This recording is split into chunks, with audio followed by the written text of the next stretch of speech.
quite catastrophically. Consider case 4, which was from the bottom of page 6. Now, H, A faces the choice between, again, always the options F, G, H. And suppose these are now meeting with friends, visiting a museum, or watching the movie in the cinema. And suppose that these are equal value or maybe not. They are sort of independent from one another, and so the situation is actually equal to the figure set, F, G, H, each has a reason for it. Assuming that the reasons are equally weighty, we would expect it to be optional. You can do each of those, but don't have to. Now, see what happens once we apply R plus to the case. It looks quite surprising and complicated, but in fact, it's rather easy. This is what happens on page 7, the top of the handout, figure number 8. The reason for it, as I've tried to convince you, provides reasons against G and against H. The reason for G provides reason against F and against G, and the reason for H provides reasons against F and against what is it, G. Therefore, we end up with a picture in which there are two reasons against each option, but one reason for each. And this is at the edge of maybe forcing us to entail that all these options are impermissible, which would be absurd. Are we going to fix this? I think it's not only possible to fix this, but to fix this in a way which is actually practical, which offers you independently interesting results. So now the balancing only returns the correct result on this situation if the reasons, the two reasons against, let's say, F, don't what philosophers sometimes call aggregate, i.e. those two reasons taken together are not weightier than each individual one of them. So I assume that this is so. Now you will hopefully protest and say, well, this is just an ad hoc assumption, right, which you just make in order to get your counter-return results. No, I don't, because I do think in this case, but also in structurally related cases, this is precisely the correct thing to say. Why? Well, assuming I'm considering doing F, I forgot when my own case that was meeting a friend. And then I say, well, going to a museum is an option, which is attractive, has something favorite, and so is going to see the movie in the cinema. But the fact that there are these two options, so that the fact that I could alternatively go to the museum makes it the case that I put a reason against meeting the friend. And also the fact that I could alternatively see the movie makes it the case that I've got a reason against seeing the friend. So there are indeed two reasons against seeing the friend, but they don't, as it were, together make it worse. Why? Because having these two things in combination, going to the museum or seeing the movie, wasn't an option in the first case. I.e., reasons against an action plausibly don't aggregate if they are provided by reasons for incompatible alternatives. There is no combined benefit which you forego, which is why what the result entails, that there are two reasons against F, for instance, but that these two together are not weightier than each single one of them, is precisely as it should be. That's why I haven't only, I take myself not to have only saved the account from trouble as far as this case is concerned, but actually provided independent support for that account to return exactly the sort of normatively desired structural result in this situation. This was one example for the general feature, which I hope is of the account that it's a more explanatorial account for a number of cases. Another thing, as I said on the handout before, there are all sorts of other phenomena which one needs to consider to figure out what the counterfactual state of the details. I'm going to spare you this end of section 5, and we'll go over briefly to conclusion and some outlook. First, looking back, the starting point was this general intro into the structure of normativity, and then specifically zooming in into the question how the ords and reasons relate to one another. I considered this, as I thought, initially attractive, most recent view, of which I then advertised the balancing view as being a sort of specifically attractive way of understanding it. And then I argued through a couple of details of working out that view, which led, as far as I'm concerned, to some interesting insights along the way. In particular, this R- thing, which I still find hard to swallow, but overall I ended up at least claiming that provided one reason for that overall package as being rather attractive. The last two attractive explanations, as I said, of noteworthy features how reasons normatively behave. Zooming out, as I've been indicating, I think this is not only something locally attractive for specialists in that area, showing, as always in philosophy, when you really care about the details, you can't avoid things being complicated. You have to think through paradox. You have to think things through and this is what I try to do. But I do think that these findings carry over to other areas. When I want to theorize it, just to give you a brief indication. First, I'm proud of that actually.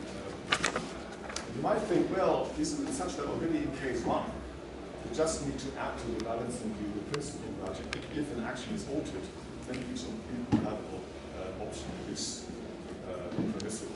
And we get that from the ontology. Well, yeah, you could do that. There are independent rules against that. But one of those is then you need to accept that different principle from the ontology as dated and add this to the account. I can prove that principle will be based on my theory. So interesting theories from the ontology follow from the account and don't have to assume as being independently attractive, which I find sort of an interesting insight. I can explain a number of core principles of the ontology with reference to reasons. That's of course only interesting for relatively specialists. The second point, I do think that these things carry over interesting to beliefs. It depends to reasons for against belief in ways which I have to talk about over ever now. And relatedly, and maybe more interestingly for philosophy and science, I also do think, even though I haven't done much work on that these things can be made carry over to questions of rational theory, choice in sciences, and that sort of thing, which are considering much greater detail than I'm able to do here. Now, thanks for your attention and looking forward to this.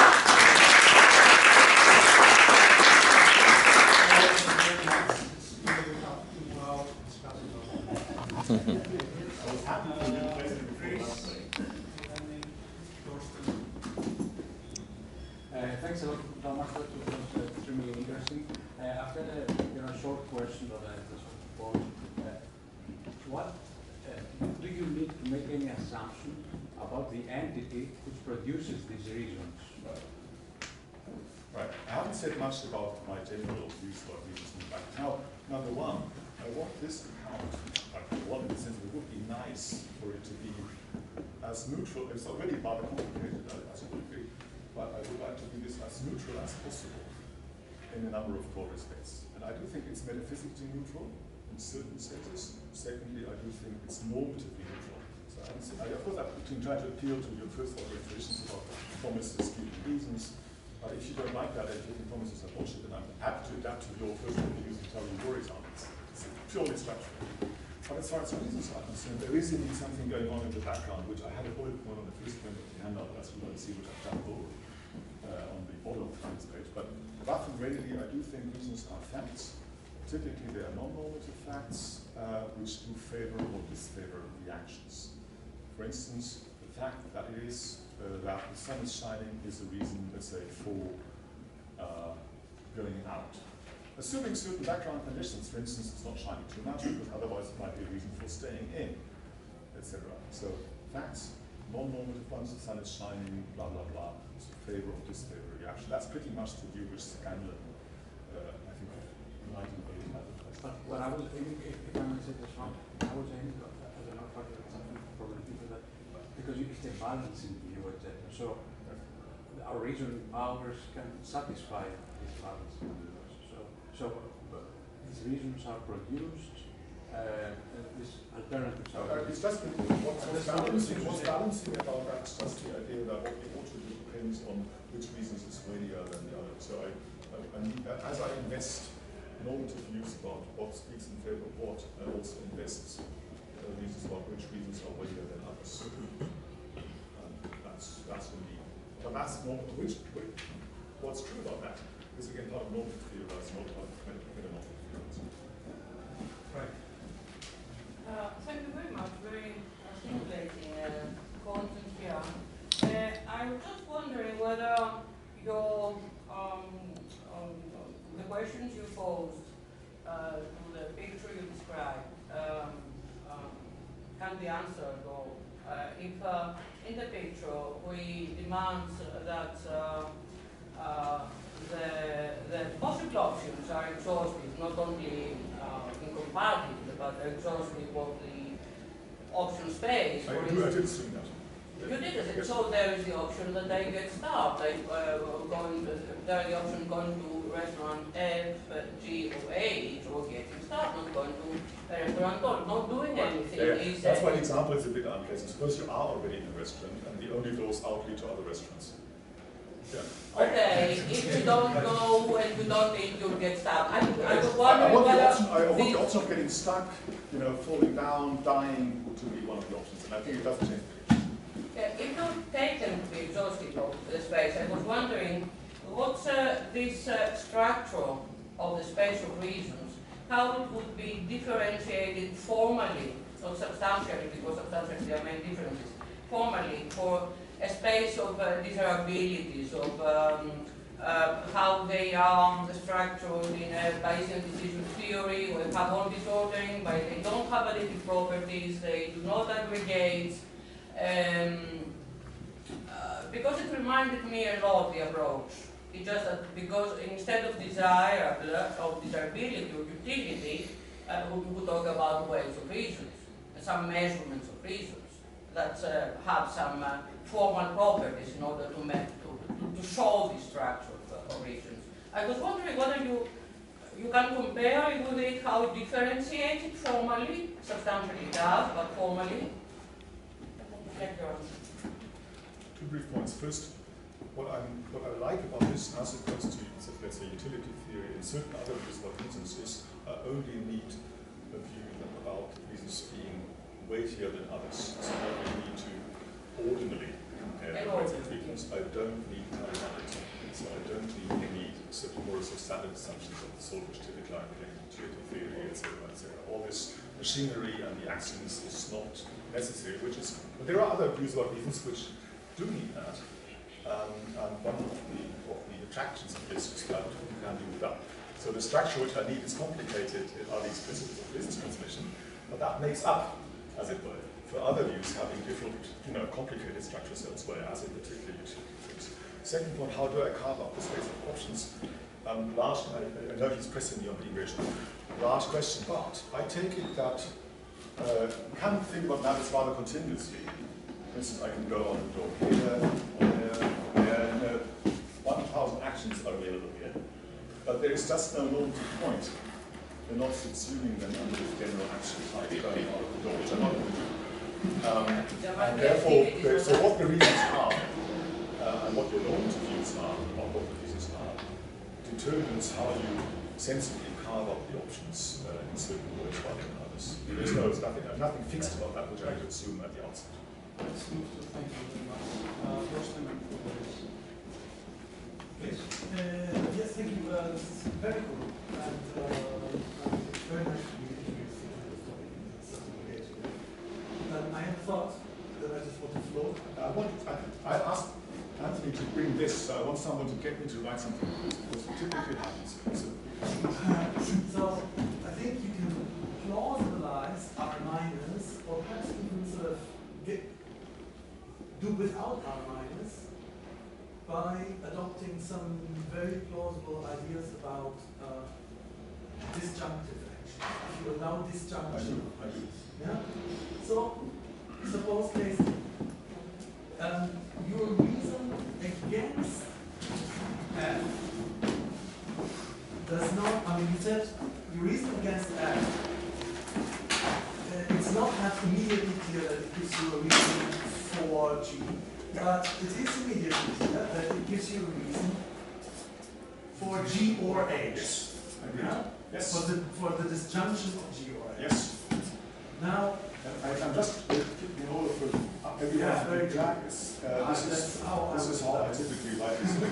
Yeah. By the way, just in parentheses, my official view is this is identity, not provision. So, okay. But that's, okay.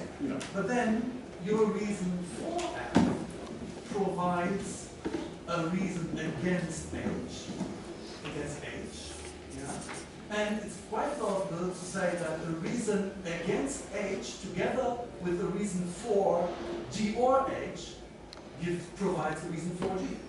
the reason against H. Against H plus the reason for G or H So you have a reason for G or H, and you have a reason against H that provides a reason for G. Anthony's getting nervous about this, but briefly, the reason part of my view also is that the reason against it actually is the reason for its negation. The reason against H is the reason for not. I.e., the reason against H is indeed already, and I'm happy to admit this, a reason, as you suggest, for G. That's cool, but we still don't have H being reversible, which is what we want. Still not there. No, but I want to argue for G being reversible. And that's just so if you a simple, very plausible principle for dealing with disjunctive reasons is if you have a reason for G or H and a reason against H, those together provide a reason for G. Yeah? Right. Exactly. As G or H, but not H. the reason for G or it's for H, and then again the reason against H, and these provide a reason for G. Sure. Yeah. That is a specific version of R minus, which I endorse. Which is the reason against, this is sort of, R minus says the reason, no, the reason against provides the reason, R minus says the reason against provides the reason for G and the reason for H. And this runs into trouble elsewhere, which my official view, I think we're converging on this, ends up being the reason against an action provides reasons for each optimal alternative. The optimality is spelled out in terms of other reasons which are there. And that's why this happens. Please. Okay, thank you so much for your talk. Let me go back to the presuppositions of your account. It seems to me that there are two fundamental concepts. One concept is the concept of final reason, not instrumental reason, and the other fundamental concept is the weighting between reasons. Okay, but weighting between reasons seems to me that presupposes a criterion for weighting reasons. And this means that you have another reason for choosing between reasons. And then either you don't have a final reason or you don't have weighting. I'm just waiting on you to finish that. No, it seems that you can have, in my mind, you can have weighting and final reason at the same time. Those concepts seem incompatible to me. I got why you think that, I just disagree. I think reasons are reasons for against actions.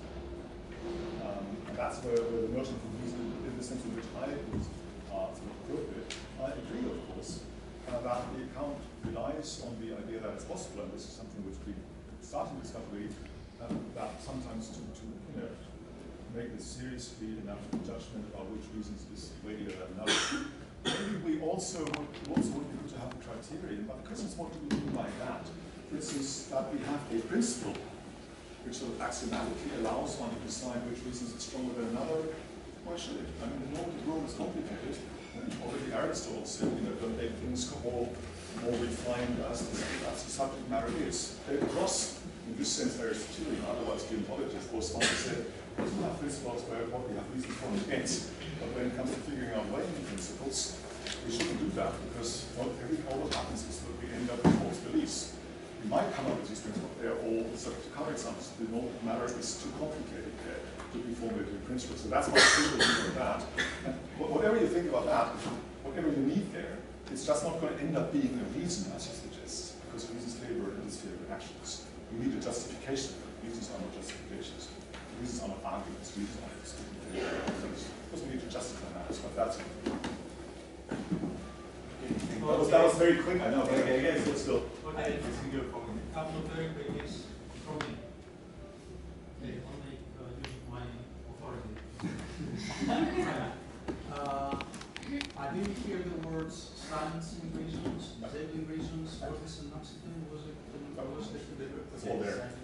Okay. The thing is, so what Anthony is referring to is this dancing stuff. There's this view that sometimes, well, typically, that something is a reason for or against something depends on the presence and or the absence of certain other facts. For instance, illness is going to be a reason for doing something, if it has to be getting under duress, blah, blah, blah, whatever it is, right? And I agree that that sort of thing happens, but the view I'm I'm sympathizing with is compatible with that, because what I present here with those arrows is just, as it were, in German you say, a momentum, a momentary, it's just a take of the situation as it is, after all those phenomena that will have been taken into account. And therefore, I do think that's okay, and the other quick one, all these schemes, pros and cons, what happens in the case of, let's say, deliberatives and validation? What's choices for F? Will they? Okay. But this, as you see, and this also relates back to your point, these are choice situations in which I here face the options of this and that. As far as I can think about these sorts of things, you can stretch us now, temporarily has choice nodes and all of these trees. This structure remains in place, but as I said, it took me quite a while to sort this out. It's already increasingly complicated, but I do think I can add more structure in order to get those things. I think now there's a very strong reason to go plans. Thank you.